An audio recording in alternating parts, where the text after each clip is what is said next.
Hey, what's going on, everybody? This is Mark with Joel with the Extra Point. Super excited to bring you guys a new segment called Texas Tuesdays. We focus on the previous game and the upcoming game this week. Let's jump right into it. Hey man, how's it going? It's going good, man. I feel good. It's always good when the Horns are able to walk away with the win, especially against OU. A great game, the Red River shootout. It's not the rivalry; it's a shootout. For those that don't know, I'm happy that Stark and his guys were able to get the job done. It wasn't pretty. It wasn't. We had some bad moments, but we have the W. That's what we needed. Oh yeah, exactly. I just want to point out it's currently 8:58 and OU still sucks. Now let's jump right into it, man. I'm so happy. I feel like all these guys just play smart this game. They were much more consistent than they were last week against Florida. That's which I like. They brought down the penalties. They all did their part. And I think that's what you wanted them to do. Just do your part. Be where you're supposed to be. Again, it wasn't the prettiest win, but I mean, a win's a win. And then shutting out Oklahoma for the second year in a row, that's crazy. Hey, no touchdowns, bro. That's a national champion defense right there. Yeah, two years in a row, you hold Oklahoma to no touchdown, no passing touchdowns, no running touchdowns. I mean, man, Brendables is probably punching air right now. Like, what's wrong with my offense right now? So yeah, I want to just get your thoughts real quick. What do you think of the QBs? Let's start with John Mateer. I mean, hey, kudos to him for gutting it out, playing a full game. He probably didn't have to play. Obviously, with him playing, I feel like maybe OU was at a disadvantage. John Mateer was just not really mentally there. I felt like, he was just kind of like, hey, back into the game. Let's just beat Texas. And like I said this in our previous videos, I was saying John Mateer, he doesn't hate UT. He's a new transfer. He just got there. In this rivalry, you really gotta hate each other and want to win this game. And if you don't possess that, I mean, I don't think you don't have the focus to go out and play in this environment, because it's an environment he's never experienced before. I think John, he could have played better if he was more focused. He's a tough guy, tough competitor. He just made too many mistakes. In a game like this against your rival, dude, they're waiting for you to fuck up. They're going to jump on that. Mm-hmm. But I guess maybe John Mateer playing was just maybe like to give a team like a boost of confidence. Like, yeah, you know what? We can beat these guys. We have our quarterback back. I mean, but don't forget, last year they had I forgot his name, something Haskins. He started for a couple of games for Jackson Arnold, and he won a couple of games actually, and he played the Red River shootout. It's just I don't know why they weren't confident rolling with him. I just hope John, his hand was bloody. Did you see how bloody his pants were? That was tough. I mean, you kind of feel for the guy. I'm like, man, I think he got rushed into playing again. Kind of watching him play by play, kind of worried because he grabbed on his thumb almost every other throwing play he had, or if he had to like make a run himself, he'll hold on to his thumb. It's like, damn, dude, I hope he doesn't like just goes out an injury, and then everybody has more reason to talk shit about Texas now. Oh, you broke the guy's thumb, Yeah. I'm like, I feel like, yeah, I think John Mateer, he's a dog.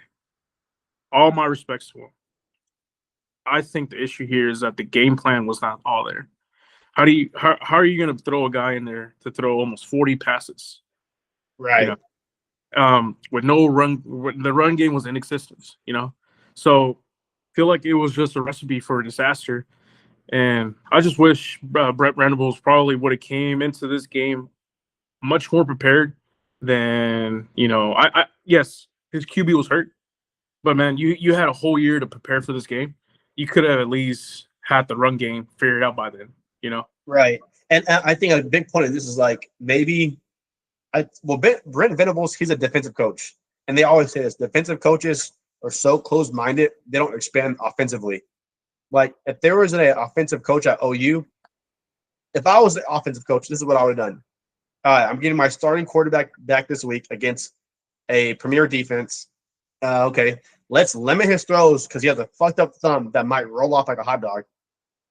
Let's limit his throws. Let's try to keep his attempts under 15 to 20 passes. I don't want him throwing that much. And when he does throw, let's throw on those quick, short, intermediate routes, screens, and have our athletes make plays downfield. Let's break a tackle. Let's turn a screen into a 50, 40-yard play. You don't need John on bootlegs running and throwing these deep passes where it takes a lot of, grip strength to really grip that football and let it rip, because this thumb holds the ball really. It's kind of cradling it, If you got a hot dog right here to hold a football, and it's not going to work, So, and if Brent Venables, knowing he's going to play this UT defensive line and you don't have a good run game, you got to be creative. You can't be stubborn and just try to run it like, okay, like let's just do wide receiver screens. Let's do some jet sweeps. It was just very like frustration. And then, of course, you don't run the ball. It's 3rd and long. Okay, John, now you have to throw deep. It was a recipe for disaster. So, I mean, I think he obviously got outcoached. The OU coaching staff got outcoached, outsmarted, and unfortunately, when you have these defensive coaches, they're so old school, they don't want to change. Mm-hmm. Belichick's a great example. What's his name? James Franklin's a good example. The guy at Clemson, Dabo Swinney, old school mentality, and they don't want to change or bring in help. No, I feel you. I mean, you could kind of tell the feel of the game whenever John Mateer was backed up and he had to go for those long passes, 20-plus yards. You could tell he overthrew it or threw it in double coverage. And on some of them, he got intercepted on a couple of them, too, by Manny Muhammad. You could tell, like, man, this guy is really hurting right now. He can't throw the ball. And they're making him throw deep to save him because they already knew right off the bat, man, we're not going to get anything from this run. Our running backs right now. Right. And I really hope Oklahoma fans are not going to be, well, he was hurt. I mean, you guys chose to play him. True. If your guy is not 100% and you choose to get him in there, you forfeit that right to say, well, he was hurt. If John Mateer played the game and got hurt in the first quarter, okay, I can hear someone saying, oh, well, he went down. Imagine if he stood up, because I've said that before, Colt McCoy getting hurt in the national championship. True. Oh, man, if Colt was there, But you have the chance for 3 weeks knowing this game was coming up. Okay, we can prepare. I think his name is Michael Haskins. We can prepare him to be the starter, or we can throw John. And they chose to stick with John. Now live with the consequences. Take the L. Don't be like, oh, man, if we had him, if he was healthy, bro, you had your chance, but you chose not to take that. Yeah, who to say that John Mateer didn't choose to throw those 3 interceptions? Bro, he threw him at double coverages. He threw him with pressure in his face. I think one of them I think he also did a fumble? I think he had a fumble on one of them. He threw 3 interceptions. The first one was Malik Muhammad, right? Muhammad, but he had 3 guys on him. That's crazy. Mm-hmm. And then the second one was like right before halftime. Malik Muhammad again. It was at the end zone. Oh, yeah, he was double coverage there. They were close to the red zone, and he got Manny Muhammad. It was underthrown. He was able to run right in front of it. So, and then the third one, he threw it behind his receiver on a slant, and the receiver kind of tipped the ball up to Grayson Littleton. Yeah. Okay, so maybe the third one, yeah, it could be his injury, but the first 2 definitely. You're throwing 3 coverage, double coverage. That's not on your injury, bro. That's on you. That's your mental mistake. So right. So like you can't put it all. OU fans can't put it all in his injury. He made those mistakes on his own by his decision. Right. Maybe some of these plays where he ran the ball too. I mean, your hands hurt. Why would you lean on your hand when you're falling too? Yeah. Every single time he ran the ball, he fell down. He landed on his thumb. I'm like, bro, what do you expect? These guys are gonna come and hit you in the hand. There's a couple of plays that John had to run for his life, but there was 3 plays that it was a designed quarterback run. Yeah. I was like, what are we doing? Like, what OU, what are you doing, guys? Like, he has a hot dog on his hand. What are you doing? Like they're trying to get this guy hurt. Like they're trying so hard for this guy to pretty much end the season right here. Like they're throwing all their marbles on this game. That's crazy, in my opinion. Right. Like that's the way I saw it. Like OU will do any stake possible to win this game. And Yeah. You made a great point because OU has the chance. OU's in a position where they can lose a game and the house is not on fire. No, you know, we dropped the game in mid-October. All right, you're not in terrible shape. You know, you have a thinner path. You know, but you're not like, hey, we got to sell everything. The season ain't over with this loss. Yeah, imagine if John got hurt and it's out for the whole season. Yeah, you're gonna need John Mateer later on in the season where you're not playing an easy schedule. Yeah, playing Alabama. Play Alabama still. I think their backup QB would have done similar. I mean, I believe the outcome would have been similar, but you don't risk your starting QB getting hurt. And exactly. 100%. Who knows what the injury report will be later on this week if they say, hey, John Mateer might be limited during practice. He might get limited touches, passing attempts. You know, I mean, all this counts. You know, all these pass touches in the game, like practice counts, especially in SEC. You need all the experience you need. 100%. Yeah. Talking about the Texas quarterback, you know, and Arch Manning. Once again, this is a back-to-back games where I felt like Manning played better. I don't think he played great, but he played better. You know, his throwing motion still a little radical at some points in the game, but at least the ball is somehow finding its target. A couple of times, the receivers had to make some acrobatic catches, but you're going to get that when you play that kind of game, you know, early in your career. But I really, really liked how Manning was able to put all the noise behind him. I mean, all the pressure of being a Manning, you know, being the quarterback for the University of Texas. It's just a lot of stress. So I'm really proud of how he played. I'd like for him to get the ball a bit quicker. I think Manning has a lot of faith in that pocket. You know, if it's not there, you know, maybe you kind of scan to see how much time you have around you because he just sits there and one of these games he's going to get strip sack. He's just sitting there and there's defenders like about to bring the hammer down. You know, I think there was one possession where that almost happened. It went around their outside tackle, and he got that sack. I think it was the only sack of the game where he was able to get to Manning and he almost tripped him because he came right behind right when he was about to throw it. But thankfully, you know, Manning saw it and he just went down. Not to kind of beat on him, but like I think Quinn did a good job. When you're not a mobile quarterback, you got to know how to work the pocket. Like if you don't have the speed and the luxury to dish the pocket when it's collapsing, and you have to stay within that kind of pocket area, like kind of step up or slide or kind of sidestep those pass rushers. You know, these guys are coming full speed at you, reaching the arm. You can just do a sidestep and reset your feet and then let it rip. Like Quinn did a great job with that. Especially early in his career, he was able to step up, sense the pressure, step up, and make the throw. So I just want to see Arch get a bit more comfortable with his pocket presence. Like, hey man, like don't hang back there. I know you're bigger than Quinn, you're faster and stronger. You can probably, you know, shrug off a sack. You know, kind of like Josh Allen or these bigger quarterbacks, like they can kind of like shrug off a sack and stay upright. Yeah. You know, Quinn, the moment you touch Quinn, he's going down. Yeah, he's a much smaller guy. So I just want Arch to be aware of, hey, like, you know, get the ball quicker. But I think he did pretty good. Not where I want him to be at, you know, but he's definitely making the right learning mistakes and getting better. Yeah, I think we're finally seeing Arch Manning grow. We're seeing progress in the right direction that we wanted. Maybe not as fast as we want, but, you know, he's a first-year starter. He's still very young. And I think, you know, Manning has a lot of trust in his O-line. Hats off to the O-line, though. They only allow one sack against his OU D lineman, which they're probably averaging at this point like almost 4 sacks a game, 4 to 5 sacks a game. I mean, half of the sacks came against Auburn, but but like I said, I mean, hats off to them. They're definitely on the path of the right direction. I think my only critique here that I see would be the running back room.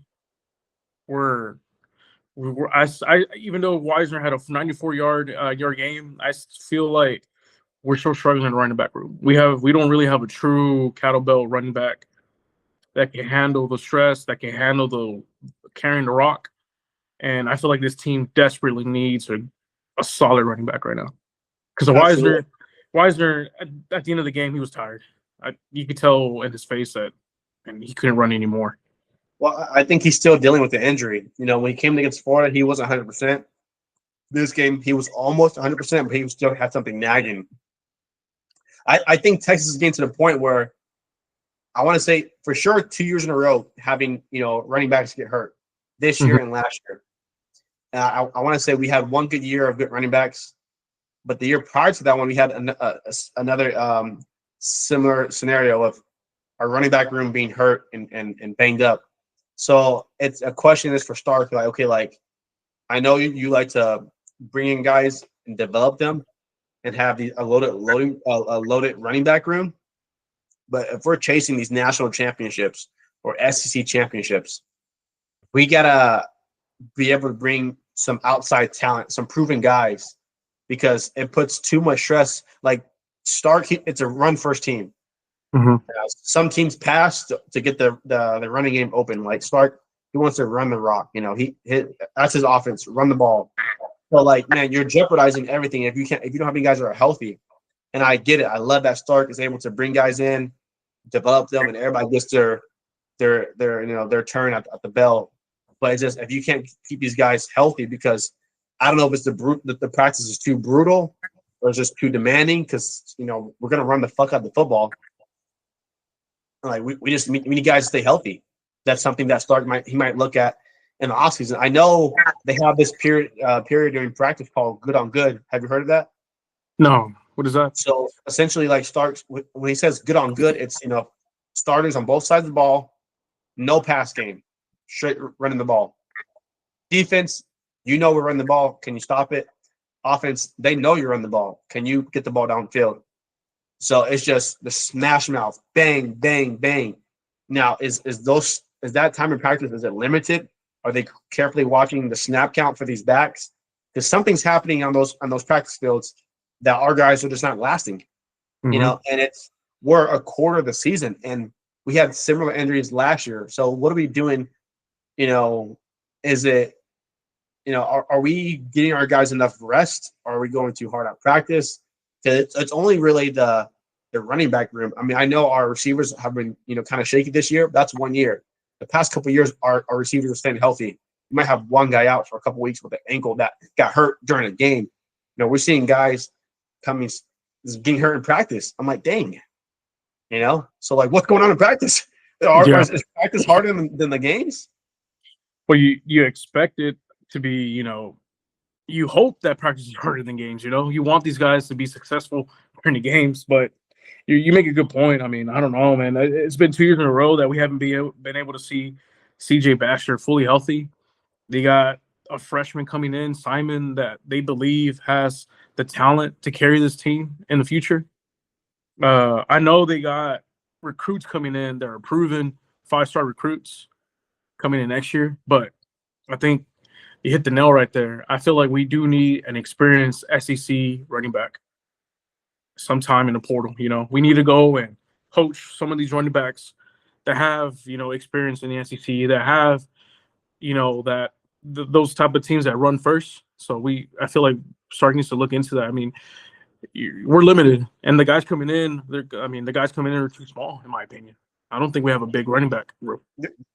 They're freshman running backs. I mean, it's very rare to have, a bell cow freshman. Maybe because not just talent wise, but just sheer power, especially in the SEC. You got these guys, these running backs in high school.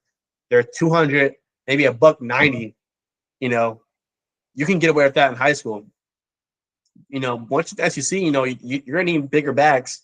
And if you're not a bigger back, what's your durability look like? So that's one of my concerns. I think to be looking out, can our running backs last the season? And I'm really worried about the running back room. Yeah. It looks like Arch he's leading the team in rushing yards as well. So Yeah, absolutely. I You know, can't. Like I but said, we're putting too much stress on Arch. yeah, I mean, going back to the offensive line really got to push on this Oklahoma defensive line, especially in the second half. They're starting to lean on these guys, and that's why a chunk of the yards came in the second half. And Wisner was able to make progress with the ball, and that helps Arch a lot. All that pressure. Okay, we're moving the chains. I don't have to make these precise throws every single time. The goal is to have your quarterback throw about maybe 6 or 7 like badass throws a game. Like that's what we want you to be a Superman, like about 5 or 6 times a game, maybe 10, but no more than that. Like not every single pass attempt. It's got to be like a whole shot into some zone defense or whatever. So I mean, offensive line, I'm really happy for you guys. They play really good, and they're only going to get better. They're only going to get better. It's a young group, and by next season, they might be our best group. Outside their wide receiver position, because we have some dogs at wide receiver that I'm not starting yet because it's not their time yet. But we brought them in. Bro, Emmett Mosley's supposed to be a prodigy. Like he's supposed to be, like I think he was like their best Pac-12 freshman of the year receiver. Like he's supposed to come here and be a starter pretty much, and he's been hurt. So that's on me. So Emmett Mosley, we weren't able to see him this past weekend. Because he played against Florida. He came in like he played against Florida. Right? Yeah. Oh. He's just probably dealing with the injury bug. But if he was healthy, it probably wouldn't matter a whole lot because Arch is not getting the ball downfield. Mm-hmm. No, he's what is he, like 100 and is the Arch's stats were what, 166 passing yards? Yep, and 1 touchdown. And 1 touchdown. Hey, I mean, way to not throw an interception. Yeah. Yeah. I mean, these guys were playing a lot of man-to-man. OU defense. It was hard to get it down the field because they're playing a lot of man-to-man. Gotcha. How'd you feel about the Texas special teams? Man, I like the improvement in our returning punt returner. He played last year here. Niblet. he found a hole, to get it back and score a touchdown. Maybe a controversial play because they were saying that maybe there was a blocking behind that was never, called by the refs. But shit, nobody saw it. Hey, these SEC referees are missing things all week. I mean, they hold Auburn against Oklahoma. They let Georgia cheat. I mean, these guys don't let anything fly. So I mean, if you're gonna get calls that go against you and ones that go with you, so I'll take it. As long as we don't get too many calls going for us, then that's a problem. I wouldn't like that for the sport. I do have one thing to say about our kicking team. We just got to stay consistent. Games like this, thankfully they weren't a factor, but missing 2 field goals, it's not like we gotta knock these out. And I feel like college kickers are then if it's under 40 yards, I'm comfortable. Anything over 40, if it's a 42-yard field goal, I don't trust these kids, man. Man, it's just so I can't believe I just missed Dicker, the kicker. He was pretty much automatic, and then we took a significant, Justin Tucker. Then we had Digger, the kicker, a few years later. And then we took a significant drop, and I mean Mason Shipley shows that he has strength and accuracy. Maybe this big game moment because I think he's playing his first. He didn't kick at all against Ohio. So this is truly his first true big game moment here. Right. And one thing when it comes to field goals, and you made a good point. Like we didn't need those extra points; they're good to have. But I think in another game, yes, the points are nice, but also the momentum. The SEC is all about momentum. If we're driving down the field and we get stuck on the 40. All right, hey, kick this 52-yard field goal for us. And you miss it. Now, one, we lose the points. Two, the momentum swings. 3, the opposing team gets good starting position. They're going to start at the 40. Yeah. So if I don't have a kicker I'm in love with, and we're at the 40, punt it. Punt that ball. Let's pin them back deep. If they're going to score, by God, make them score 100 yards. But I mean, it's just these college kickers, they make me so nervous. Kid you not. How many field goals are missed a week? At least 10 field goals. At least 10. There's 58 games a week. So 10% of those games a kicker's going to miss. I mean, it's got to be higher than that. It's got at least 10%. At least 10 field goals are missed. That's insane. Yeah, so I mean, special teams. I'm glad that those guys made the right plays. Like you said, the kicking wish it can be a bit better, but it's his first game with that kind of like pressure. I mean, we've seen worse. Yeah. So I'll take it, But let's just keep it rolling, and we can afford to. We're gonna play teams that might be better than us offensively. They might match our defense, but we got to be better than them in special teams. Yeah. Other than that, I'm glad we had a good W, good win right there. Yeah, exactly. I just having a good kicking team definitely is a big advantage over many teams, especially in SEC. Those 3 points mean a lot. 100%.